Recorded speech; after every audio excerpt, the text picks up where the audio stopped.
দুই দিক থেকে হতে পারে, আত্মীয়দের দিক থেকে হতে পারে।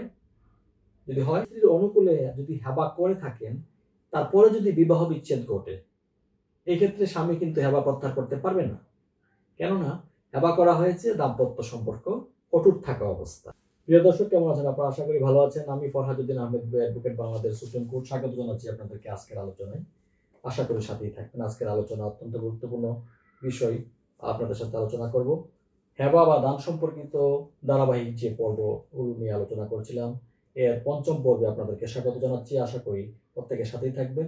আজকের আলোচনাটি অনেক বেশি দীর্ঘ হবে না, আশা করি আপনারা উপভোগ করবেন।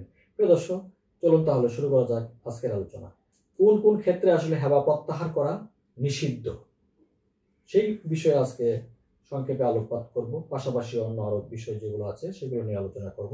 প্রিয় দর্শক, বিবাহ নিষিদ্ধ, রক্ত সম্পর্কীয় ব্যক্তিগণের হেবা প্রত্যাহার নিষিদ্ধ। হেবা ও সদকা কিন্তু দুই দিক থেকে হতে পারে, আত্মীয়দের দিক থেকে হতে পারে। যদি হয় তাহলে সেটা হচ্ছে সর্বোত্তম। রাসূলুল্লাহ সাল্লাল্লাহু আলাইহি সাল্লাম বলেছেন যে সর্বোত্তম সাদাকা হলো যা আত্মীয় সম্পর্কের লোকদের অনুকূলে করা হয়। তো এই হাদিস থেকে আমরা কিন্তু একটা সুস্পষ্ট নির্দেশনা পাই যে রক্ত সম্পর্কের মাঝে হেবা করলে ভালো হয়। ইব্রাহিম নকদির হযরত উমর রাদিয়াল্লাহু আনহা হতে কিন্তু একটা বর্ণনা আছে, রিওয়ায়াত আছে যে উমর রাদিয়াল্লাহু আনহা বলেছেন, যে ব্যক্তি বিবাহ নিষিদ্ধ অর্থাৎ বিবাহ নিষিদ্ধ আত্মীয় দানকৃত বস্তুর দখল গ্রহণ করেছে, সেই ক্ষেত্রে হেবাকারীর ওই দান প্রত্যাহার করা বৈধ হবে না। প্রিয় দর্শক, নিশ্চয়ই বুঝতে পেরেছেন হেবার দখল এর অপরিহার্যতার ভিত্তি হলো এই যে তা প্রত্যাহার করা হতে বিরত রাখে। এই প্রসঙ্গে হানাফিগণের দলিল হলো এরকম যে পিতা যখন পুত্রকে হেবা করে তখন তা প্রত্যাহার করা অবৈধ। অনুরূপভাবে পুত্র যখন তার পিতাকে হেবা করে তখন তা প্রত্যাহার করা অবৈধ। স্বামী এবং স্ত্রী নিষিদ্ধ ধাপের মধ্যে সম্পর্কিত ব্যক্তিগণের সমপর্যায়ভুক্ত যারা আছেন, সুতরাং তাদের মাঝে একজনকে হেবা করলে হেবা প্রত্যাহার বৈধ হবে না।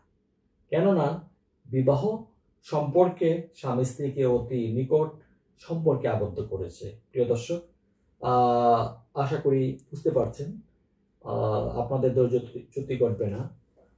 এই বিবাহ সম্পর্কের কারণে উভয় পক্ষই প্রত্যেককে একে অপরের ওয়ারিশ হন কিন্তু। সুতরাং আবার বিষয়টা এইখানে প্রত্যাহার করা যাবে না। আরেকটা প্রশ্ন আসতে পারে আপনাদের মনে যে স্ত্রীকে তালাক দিলে আবার ইতিপূর্বে দেওয়া হেবা প্রত্যাহার করা যাবে কিনা,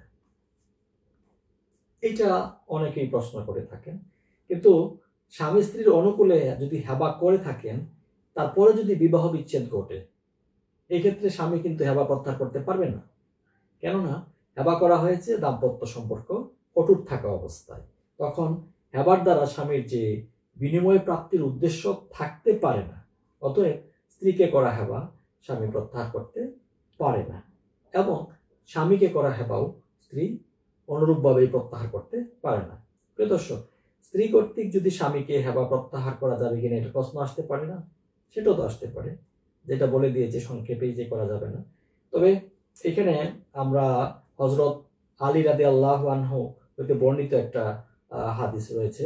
তিনি বলেছেন, স্ত্রী স্বামীকে হেবা করেছেন, অতঃপর তিনি যদি ইচ্ছা করলে ওই হেবা প্রত্যাহার করতে পারেন, যদি তিনি দাবি করেন যে স্বামী তাকে ঐরূপ করতে বাধ্য করেছেন, তার সেই দাবি গ্রহণযোগ্য, এটা বলা আছে ওখানে।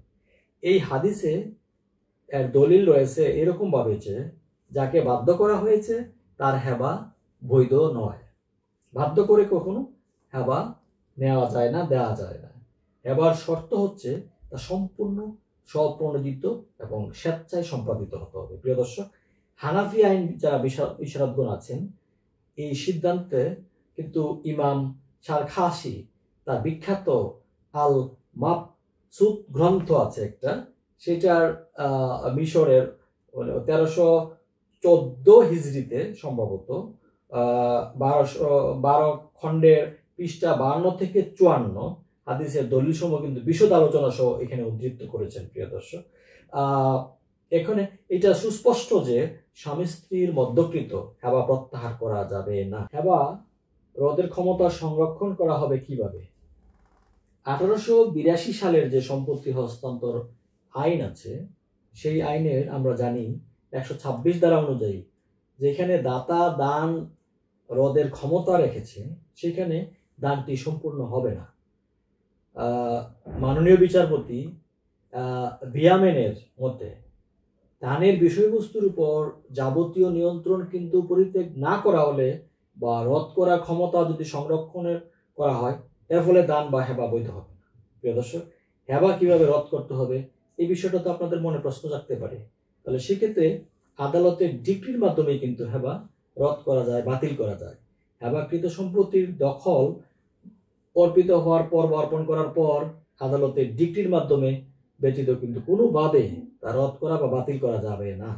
দাতা কর্তৃক হেবা রদের ঘোষণা অথবা সম্পত্তির পুনরায় হস্তান্তর করার জন্য মামলা দায়ের করা হলে হেবা রদের জন্য যথেষ্ট হবে না। আদালতের মাধ্যমে প্রিয় দর্শক যদি হেবা রদের ডিক্রি না হয় তাহলে সেই না হওয়া পর্যন্ত হেবা গ্রহীতা তার যে প্রাপ্ত সম্পত্তি আছে সেটা ব্যবহার করতে পারবেন, হস্তান্তর করতে পারবেন। এক্ষেত্রে তাকে বাধা দেওয়া যাবে না, এটার অধিকারী তিনি হবেন। আবার প্রশ্ন আসতে পারে যে হেবা প্রত্যাহার করা কখন নিষিদ্ধ? এটা আমি আগেও কিছুটা আলোচনা করেছি প্রিয় দর্শক। ফতোয়ায়ে আলমগীরি 4th খণ্ডে বলা আছে এইভাবে যে হেবা প্রত্যাহার করা নিষিদ্ধ। কোন কোন কারণে নিষিদ্ধ সেটাও কিন্তু ওখানে বলা আছে। হেবাকৃত বস্তু ধ্বংস হয়ে গেলে, যেটা হেবা করেছেন কাউকে সেটা যদি ধ্বংস হয়ে যায়, হেবাকৃত বস্তু যেই যা আছে হেবা গ্রহীতার হাত থেকে যদি সেটা অন্য হাতে চলে যায়, ট্রান্সফার হয়ে যায়, হেবাকৃত বস্তু যেটা আছে এটা যদি পরিবর্তন আনা হয়, পরিবর্তন সাধিত হয়, রিফরমেশন হয়, চেঞ্জ হয়, তাহলে হেবার যে বিনিময় আছে, বিনিময় গ্রহণ করলে, হেবা কিন্তু বিনিময় ছাড়াই দিতে হবে। যদি বিনিময় গ্রহণ করেন তাহলে কিন্তু হেবার ডিক্লারেশন হবে না।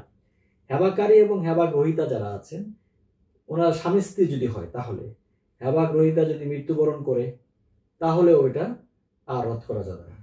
হেবাকারী এবং হেবা গ্রহীতার মধ্যে এমন আত্মীয়তার সম্পর্ক থাকে যদি যার ফলে তাদের ভিতর বিবাহ হারাম হয়ে যায় তাহলেও কিন্তু সেটা রদ করা যাবে না। প্রিয় দর্শক, কোনো কোনো ক্ষেত্রে আবার হেবা বিল আওয়াজ প্রত্যাহার করা যায়, সেই বিষয়টা নিয়েও কিন্তু আলোচনা করা যেতে পারে।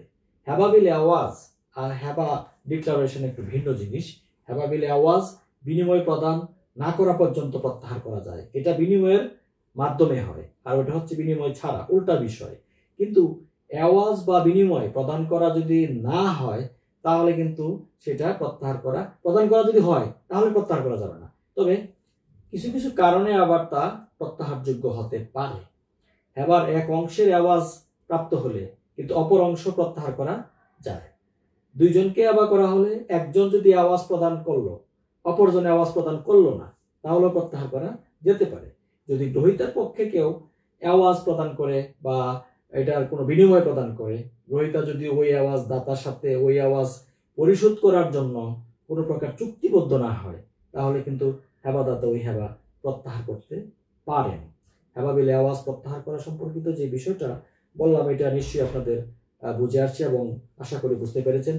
পিতা যদি তার নাবালক সন্তানের পক্ষে অন্য কাউকে সম্পত্তি হেবা করলো তাহলে উক্ত নাবালক বা ওই যে হেবা গ্রহীতা বড় হয়ে এসে সেটা সাবালক হওয়ার পর সেটা প্রত্যাহার করতে পারবে। কিন্তু যে আওয়াজ প্রদান করা হইলো বা বিনিময় প্রদান করা হইলো তাতে যদি অন্য দাবি প্রমাণিত হয়, অর্থাৎ রাইট এন্ড টাইটেল যদি অন্য থাকে এর মাঝে, তাহলে কিন্তু হেবা প্রত্যাহার করা যেতে পারে।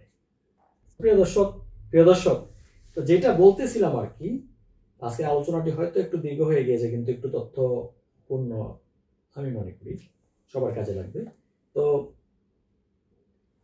আওয়াজ বা হেবাবিল আওয়াজ প্রদান করা যদি হয় কাউকে, তাতে যদি অন্য দাবি প্রমাণিত হয়, যেটা আগেও বলেছি অন্য রাইট এন্ড টাইটেল আছে, এটাতে সত্যের ব্যাপার রয়েছে, সেটা যদি প্রমাণিত হয় তাহলে কিন্তু এই হেবাবিল আওয়াজ প্রত্যাহার করা যেতে পারে। তবে হেবা প্রত্যাহার শুধুমাত্র আদালতের মাধ্যমেই হওয়া আবশ্যক। অন্য কোনো উপায়ে হেবাবিল আওয়াজ বলেন, হেবা ডিক্লারেশন বলেন, কোনো প্রকারেই সেটা বাতিল করা সম্ভব নয়। এই হচ্ছে মূল বিষয়।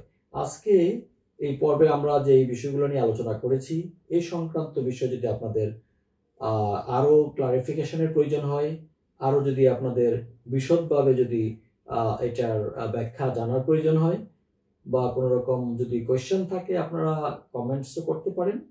পরবর্তীতে এগুলা রিভিউ করে যদি মনে করি যে আপনাদের কোয়ারিগুলো আসলে উত্তর দেওয়া খুবই জরুরি এবং এগুলা দিয়ে পরবর্তীতে হয়তো আরো একটা আলোচনা আমরা সামনে নিয়ে আসব, যেহেতু এই আলোচনাগুলো সকল শ্রেণীর পেশা মানুষের জন্য, যারা জানতে চান বাংলা ভাষাভাষী সকলের জন্য।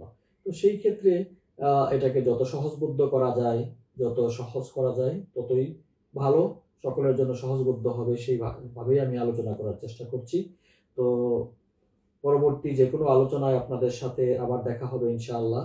আজকে হেবা বা দান সম্পর্কিত ধারাবাহিক আলোচনার ৫ম পর্ব থেকে বিদায় নিচ্ছি আমি, Farhaduddin Ahmed Bhuiyan, advocate, Bangladesh supreme court. পরবর্তীতে যে কোনো পর্বে আপনাদের সামনে আবার হাজির হব ইনশাআল্লাহ, সেই প্রত্যাশায় আজকের মতো এখানেই বিদায় নিচ্ছি। সবাই ভালো থাকুন, সুন্দর থাকুন, চলুন দুর্নীতিমুক্ত বাংলাদেশ গড়ি।